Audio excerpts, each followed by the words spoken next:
We're standing here in front of Yoder's Restaurant's banquet hall, where a Ukrainian refugee aid fundraiser is taking place to make a difference in the lives of the Ukrainian people that have been affected by the Russian invasion.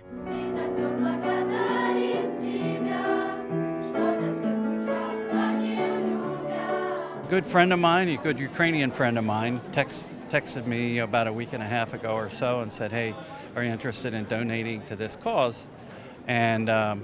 And I was, and I felt like, I think there's a lot of other friends that should have that opportunity as well. And so I sort of have a little friend list for special events, and I pushed it out there along with churches and some other folks. And so here we are. I think we're going to hit close to 300 tonight.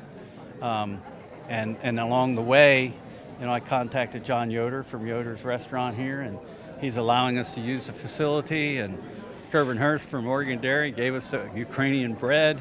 Another guy cooked the soup, gave us the soup. Someone gave us the pierogies. And I don't know, here we are. There's a really interesting program that's planned. And that's going to be some history, current stuff, and then some stories, real-time stories of folks that have family and friends there, like right now. And then there'll be an opportunity to give. Well, we're going to start with a meal that is intended to be representative, perhaps, of a refugee meal. Is simply a cup of soup, Ukrainian bread, a few pierogies, water, coffee or tea, and however, the Ukrainian community in the area here baked a bunch of desserts, and it looks like a first-class dessert section. Over the last few weeks, we've all seen what's going on in Ukraine at the moment, and I think for me, the hardest thing for me to see was the children, and thinking about the children, and then thinking about their moms, and thinking about leaving, and the fear and the uncertainty. So that's what motivated me, and feeling like this is one way I could help. Can you talk to me a little bit about the fund and how it's connected to tonight's event? Well, we started the fund overnight to raise money so that we can take care of our refugees that started calling in and asking for help through our family members, through our known acquaintances, through our church contacts. So it's been active for 2 weeks now, right? But we slowly see how, initially, like, it was fresh, new, everybody had a lot of interest, there was a lot of donations, but as anything else, it starts to dwindle down. So this campaign and tonight's event is very important for us to continue allowing those funds to come in so we can support those needs that keep coming in from Ukraine. Can you just tell me a little bit about why you're here today and why it was important for you to be here?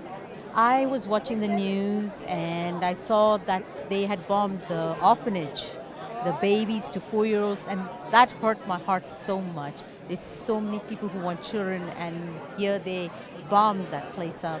And then the pastor told us about the other people that from our church are there right now, and so I was like, I need to go here to support, and to financially, that's what they need at this time.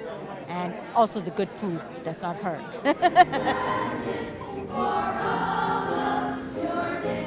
And what a great message that those children were delivering.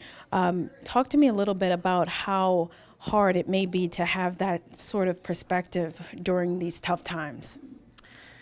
Well, I think it definitely puts the children, they take everything so granted today. They spend a lot of time just fulfilling themselves and make sure they're happy. I think that when they came out here today, they did it with an attitude of a giving attitude. They wanted to give to those children who are not as fortunate, because I think deep down they do understand that by the grace of God we are here and we were given the opportunity to pursue our future. And they see all these images of bombs and war and injuries and destruction in Ukraine, because it's all around us. We're constantly watching it. And they just feel that connection. And I think deep down inside they're like, wow, I have a lot more than I could have had.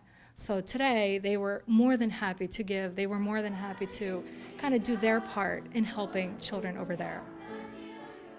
For more information on how you can give to the Ukraine War Refugee Aid Fund, visit BethanySlavic.org. For Lancaster Online, I'm Anaya Thomas.